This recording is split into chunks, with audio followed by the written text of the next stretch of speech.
بسم اللہ الرحمن الرحیم۔ السلام علیکم۔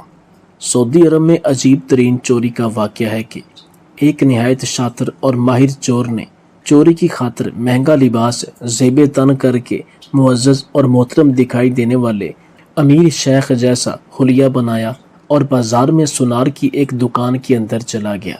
سونار نے جب اپنی دکان میں وضاحت سے نہایت ہی رئیس اور محترم دکھائی دینے والے شیخ کو دیکھا جس کا نورانی چہرہ چمک رہا تھا، تو سونار کو ایسا لگا جیسے اس کی دکان کے بھاگ جاگ اٹھے ہوں۔ اسے پہلی بار اپنی چھوٹی سی دکان کی عزت و وقار میں اضافے کا احساس ہوا۔ سونار نے آگے بڑھ کر شیخ کا استقبال کیا۔ شیخ کے بہروپ میں چور نے کہا، آپ سے آج خریداری تو ضرور ہوگی، مگر اس سے پہلے بتائیں کہ آپ کے لیے ممکن ہے کہ آپ اپنی سخاوت سے ہمارے ساتھ مسجد بنانے میں حصہ ڈالیں۔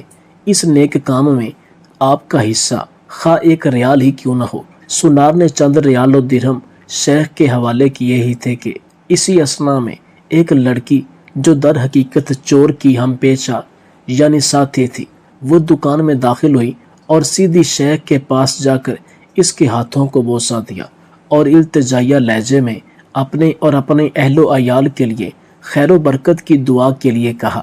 سونار نے جب یہ منظر دیکھا تو اس سے رہا نہ گیا اور معذرت خواہانہ لہجے میں کہنے لگا، اے محترم شیخ، لا علمی کی معافی چاہتا ہوں، مگر میں نے آپ کو پہچانا نہیں ہے۔ لڑکی نے یہ سن کر تعجب کا اظہار کیا اور سونار سے مخاطب ہو کر کہنے لگی، تم کیسے بد نصیب انسان ہو، برکت، علم و فضل اور رزق کا سبب خود چل کر تمہارے پاس آ گیا ہے اور تم اسے پہچاننے سے قاصر ہو۔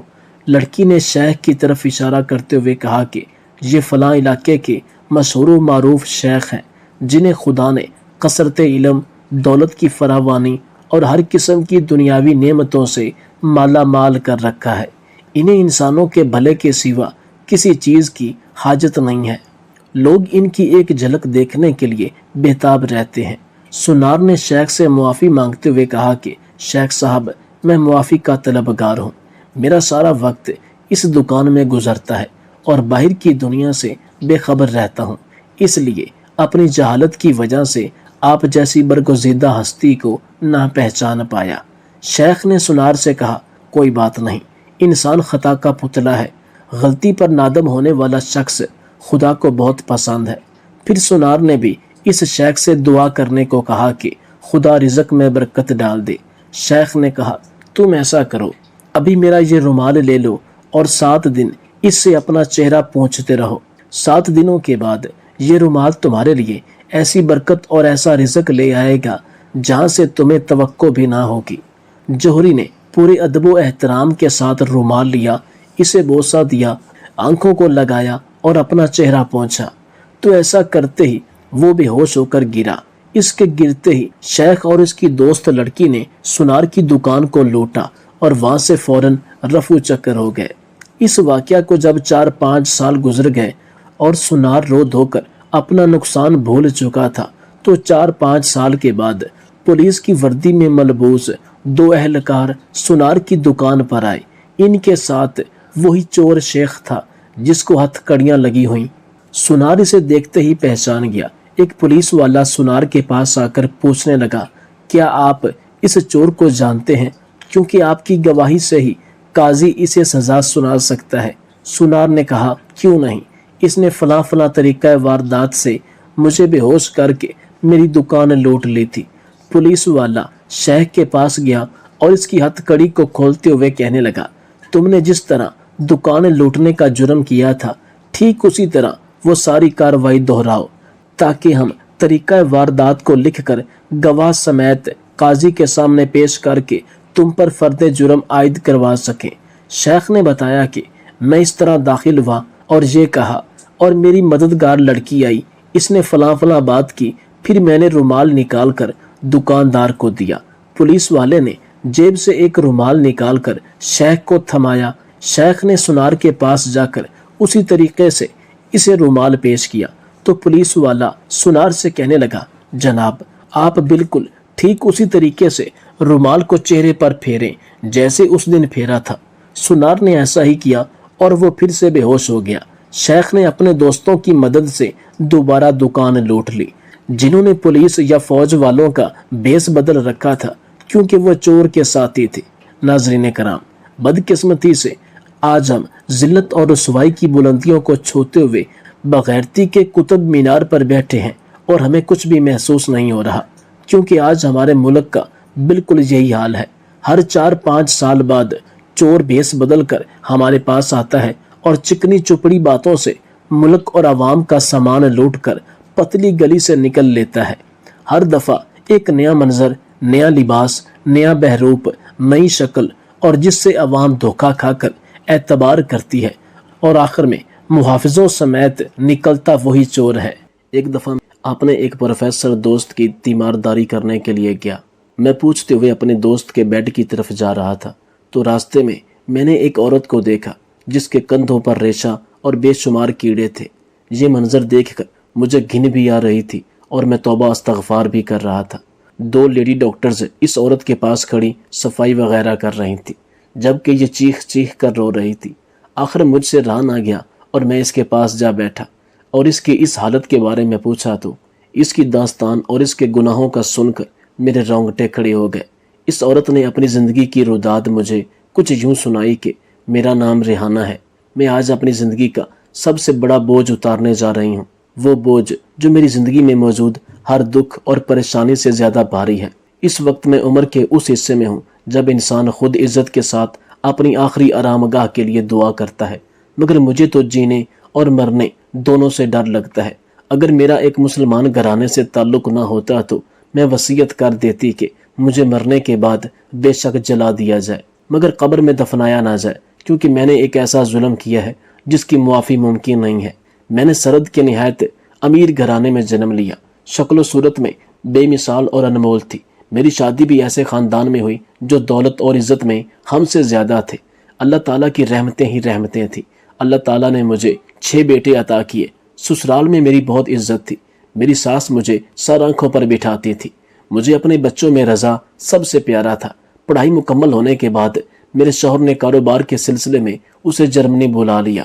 میں رضا کی جدائی سے بہت دکھی تھی، مگر یہ میرے بیٹے کے مستقبل کا سوال تھا۔ اس مرتبہ جب سردیوں میں رضا جرمنی سے آیا تو بہت خوش اور نکھرا نکھرا نظر آیا، مگر کبھی کبھی بے چین اور بولتے بولتے خاموش ہو جاتا تھا۔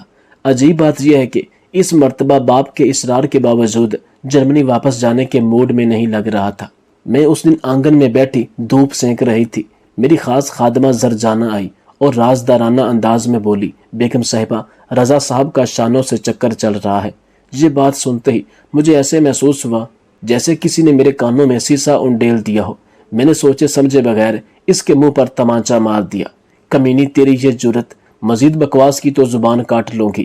میں اسے گالیاں بک رہی تھی، وہ خاموشی سے سر جھکائے کھڑی تھی۔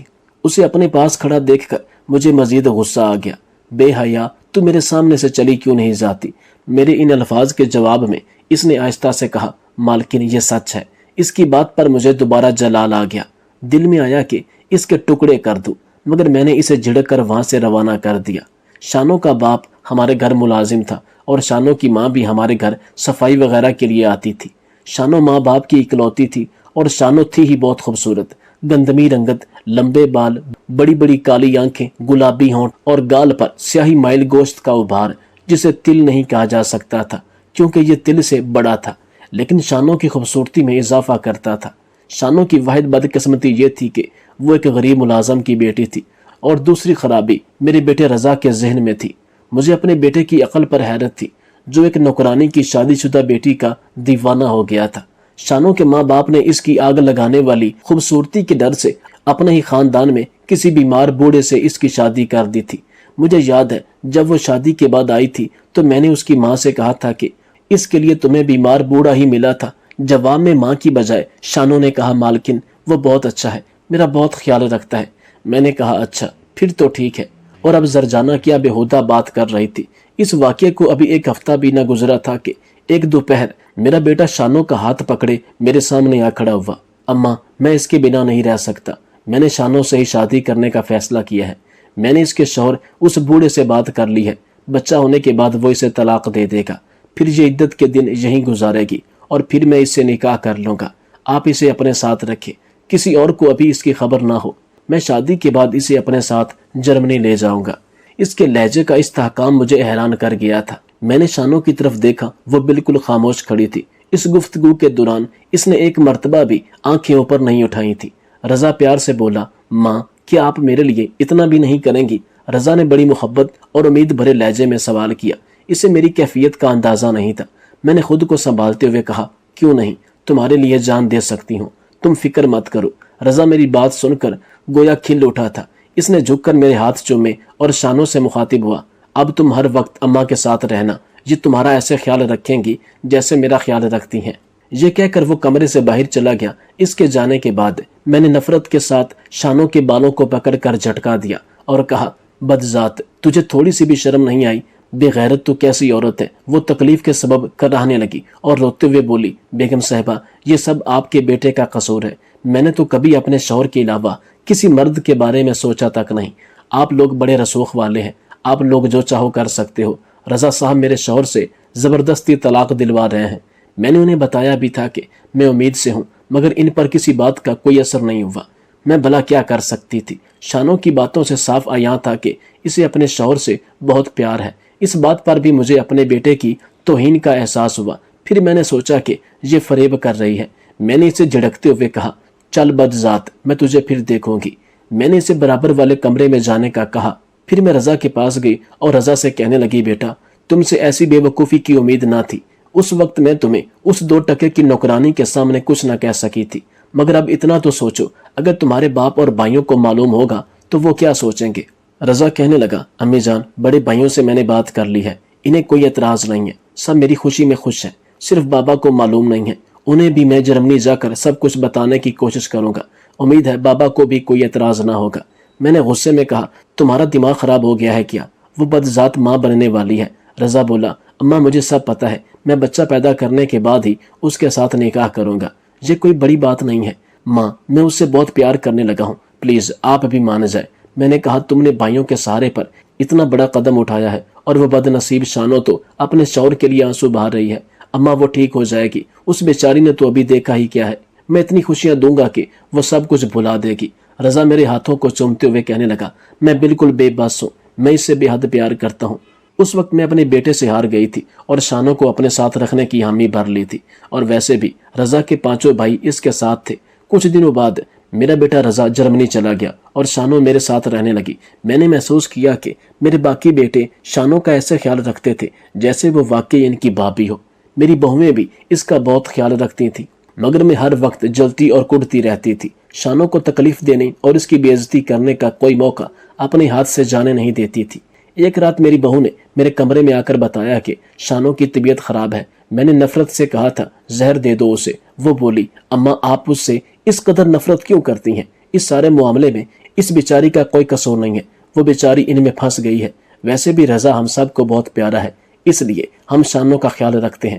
بہتر یہی ہوگا کہ آپ بھی رضا کی خاطر اسے اپنی بہو تسلیم کر لیں۔ یہ کہہ کر میری بڑی بہو چلی گئی اور میں سوچنے لگی تھی، میں کسی بھی صورت اس بدذات کو اپنی بہو تسلیم نہیں کروں گی۔ میں روزانہ شانوں کو اپنے کمرے میں بلاتی اور خوب باتیں سناتی، وہ روتی ہوئی چپ کر کے سب سن لیتی۔ میں اس گھر سے اسے نکال بھی نہیں سکتی تھی کیونکہ سب کی اس پر نظر تھی۔ مجھے اس سے اتنی نفرت ہو گئی تھی کہ میں اب اسے جان سے مار دینا چاہتی تھی۔ اس سے نفرت کی ایک وجہ یہ بھی تھی کہ میں اپنے بیٹے رضا کے لیے اپنی بہن کی بیٹی نورین کو اپنی بہو بنانا چاہتی تھی، اور شانوں کی ہوتے ہوئے رضا کبھی بھی نورین سے شادی کرنے پر آمادہ نہ ہوتا۔ اب یہ شانوں کی بدقسمتی تھی کہ جب اسے 8واں مہینہ لگا تو میرے باپ کا انتقال ہو گیا۔ مجھے فوری طور پر آبائی گاؤں جانا پڑا۔ باقی سب لوگ تو 40ویں کے بعد واپس آ گئے، مگر میں گاؤں میں ہی رہ گئی۔ شانوں بھی میرے ساتھ تھی۔ ایک دن اچانک اس کی طبیعت خراب ہو گئی، وہ کافی تکلیف میں تھی۔ اس وقت میں نے اپنی خاص خادمہ کی مدد سے شانوں کو ایسی دوا پلا دی جس کے اثر سے وہ 2 دن تک سوتی رہی۔ اپنے منصوبے کے مطابق میں نے اس دن دوپہر کو سارے گاؤں میں یہ خبر پھیلا دی کہ شانوں بچے کی تکلیف برداشت نہ کر سکی اور مر گئی ہے۔ شانوں کے ماں باپ کو بلوایا، وہ بھی روتے ہوئے آ گئے۔ جن عورتوں نے شانوں کو غسل دیا، انہوں نے خیال ظاہر کیا کہ لڑکی زندہ ہے، مگر ڈر سے خاموش رہی۔ نماز جنازہ پڑھتے وقت کسی نے گاؤں کے مولوی کے کانوں میں یہ بات ڈال دی کہ لڑکی زندہ ہے۔ انہوں نے مجھ سے پردے کی اوٹ میں آ کر کہا، بیگم صاحبہ شاید یہ عورت زندہ ہے، میں اس کی نماز جنازہ پڑھا کر کیوں اللہ تعالیٰ کے قہر کو دعوت دوں؟